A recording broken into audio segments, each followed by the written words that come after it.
If you wanted to do it, you just do it. You're just being lazy. Come on, you just need to get yourself motivated. Ever heard something like that? If you're neurodivergent, I'm guessing you've heard these once or twice. Might have just said those to myself 14 times yesterday. But why does that happen? Do we just lack motivation? Nope. That's usually not the issue when you're autistic or have ADHD. So today, we're going to look at the real culprits, the ones you might not even think of as being challenges to getting things done. And stick around for ideas of how to improve it and a free resource that connects. Links in the description. Grab it when we're done.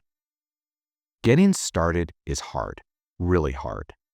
Motivation isn't discipline or willpower or fake it till you make it. Motivation is simple. This thing matters to you and you want to do it. So that's why it can be confusing, especially when you're autistic. Okay, I want to do it, but why am I stuck here, not doing it? It's because getting started is not so simple when you're neurodivergent. You think about the task, you rehearse it in your head, you plan out how to do it perfectly, and you feel the weight of not doing it. But the thing a lot of us never realized, because no one told us, starting isn't one clear starting point, one action, and then you go. No. It's messy. A whole bunch of invisible decisions, lots of steps, and stress when you get overwhelmed by it all. Not because you're not capable, but because it feels really big, gargantuan, really gargantuan. And it can feel that way because of executive functioning challenges, the planning, the steps, the time management, keeping all of those things in your working memory. So when that first point is unclear, your brain stalls. You might look something like this. And inside, your brain says, we'll start when we know what's going on. Until then, we're going offline. You're welcome. You're already exhausted before you start.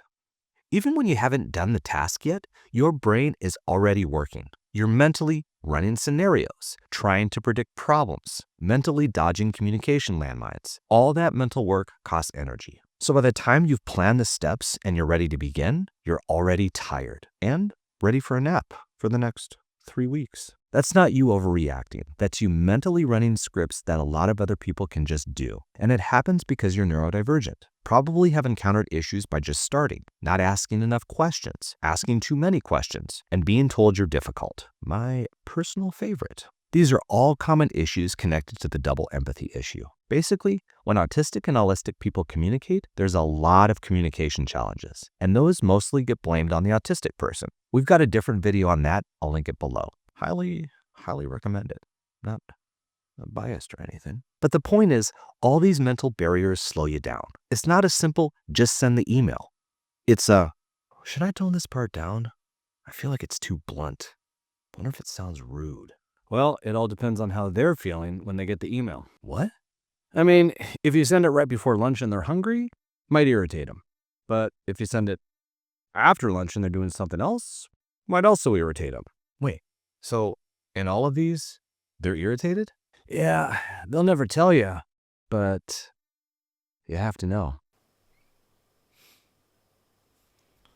Looks like we're going into stuck mode. So that's why it can be exhausting before anything even happens and makes it even harder to get going. Switching gears also takes energy. And then once you get going, it's not always smooth sailing. So not always means basically never, right? That's because switching gears, transitioning from one thing to another, that takes effort, energy, and sometimes leads to autism is partly defined by resistance to change, but the tricky part, that's not what a lot of people think it is. A change of state is what we often resist when we're autistic, because there's effort and mental energy involved. That's part of why starting is hard. But then once we start, it's hard to stop. So when we get interrupted, you just messed with autistic inertia, that drive to completion. So what does that mean for getting things done? Well, once we start, we keep chugging. Interruptions make us pause. That slows us down. But then we have to go through that whole process again to start. And I'm not just talking projects or complex tasks at work or finishing a cleaning project at home. I'm talking things like getting in the shower. The shower itself, probably fine. But if you were resting on the couch, it's a change of state. You got to mentally prepare for the process. You're about to go from dry to wet, warm, cozy clothes to coldness just before the shower. So you've got changing temperatures and then dealing with sensory input. I hate when water gets in my eyes, readjusting the nozzles, remembering all the steps to properly washing my hair and shaving. And the really funny thing is, once I'm in there, I don't want to get out. But my brain knows all of this is going to happen before I even start. So forcing myself in there, that's the first struggle. But then getting out before the water gets cold or I've spent half the day in there, it's another transition. And every transition for an autistic person takes work, real mental energy. And that's what a lot of autistic people really don't get. Those switches you do all day long might be simple to you, but not so simple when your brain calculates every single bit of it before you move. That's why some days I can do it all. Full home-cooked meals, tidying up, full workday, building the framework for my next business, cleaning the house, and myself, and my butt. Other days, I'm so drained and overstimulated that I can't. It's not that I don't know I need to do it. It's all the steps involved in how exhausting life can be when you're neurodivergent. And the constant switching is really hard for our brains. Closing things out is a struggle. Motivation isn't just about starting. It's also about staying with something long enough to finish it. And for a lot of autistic and ADHD adults, this is the silent killer. You might be able to start a task, but finishing, that means keeping the goal in mind, tracking your progress, handling interruptions, switching back if you get pulled away, and then closing it out. Or remembering to close it out. Wait, that's not quite it. Or remembering that even though you mentally closed it out in your brain, it's not really closed out. Hey, done is done. But is it really done? Done to me. You can handle one thing at a time, buddy. Do I need to shut this whole thing down again? Okay, remember how interruptions and switching are hard? Well, knowing what done means is also hard. Unclear deadlines, vague descriptions of what finished means, and having to keep something in your working memory when you're ready to move on. All of that takes executive function skills and energy, which we've sometimes gotten pretty short supply, especially when we're overwhelmed or overstimulated. Am I finished? I think I'm done. Yeah, my part's done. Do I need to wait for someone to check it over? Or am I finished? Because I need to never see this again. This is why neurodivergent people often have 45 projects or things going on, 80% done but never completed. Closing things out is hard. Going back to something after a break is hard. Where was I? I have to go back and check where I left off. I just can't do it right now.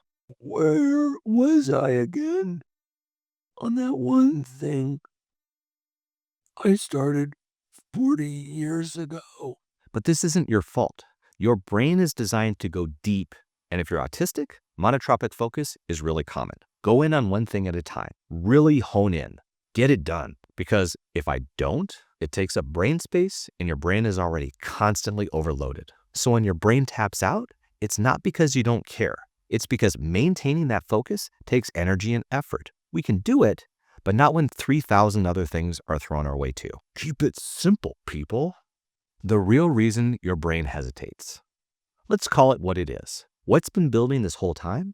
Challenges with task initiation. And for neurodivergent brains, the cost of task initiation is a lot higher than most people realize. It's not just about starting or finishing. It's the cost of everything your brain has to account for before you begin. Before you can start, your brain is already asking, how long is this going to take? Do I have enough time to finish it? What if I get interrupted? What if I can't come back to it? What if it takes more energy than I expected? All those unknowns cause stress, anxiety, and possibly some freaking stomach issues. This is part of executive function too.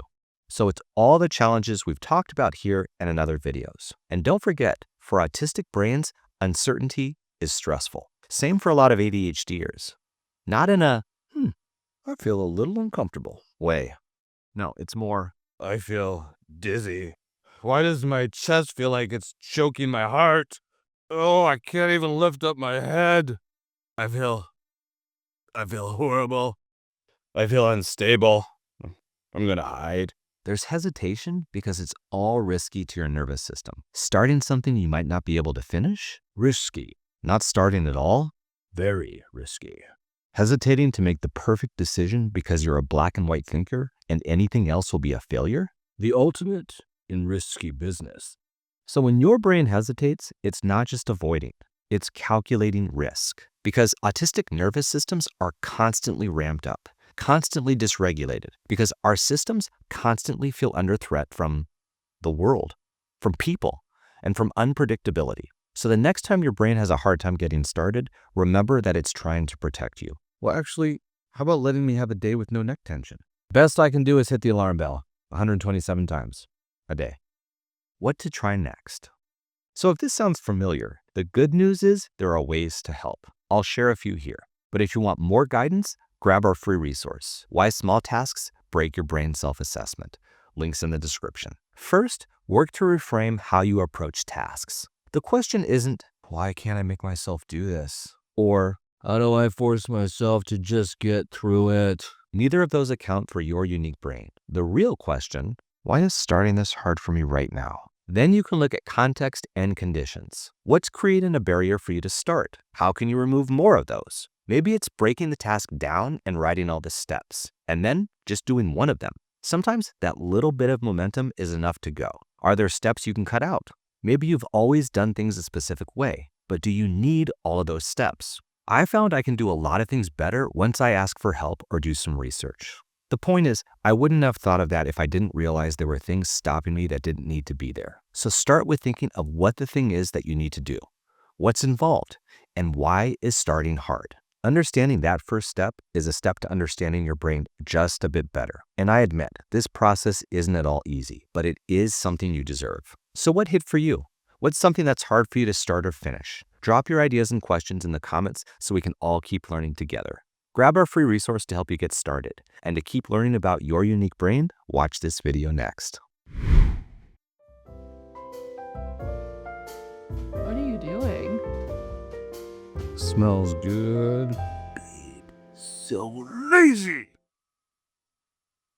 You equals lazy. It's getting hot in there, Watson. It's running down my leg, Watson.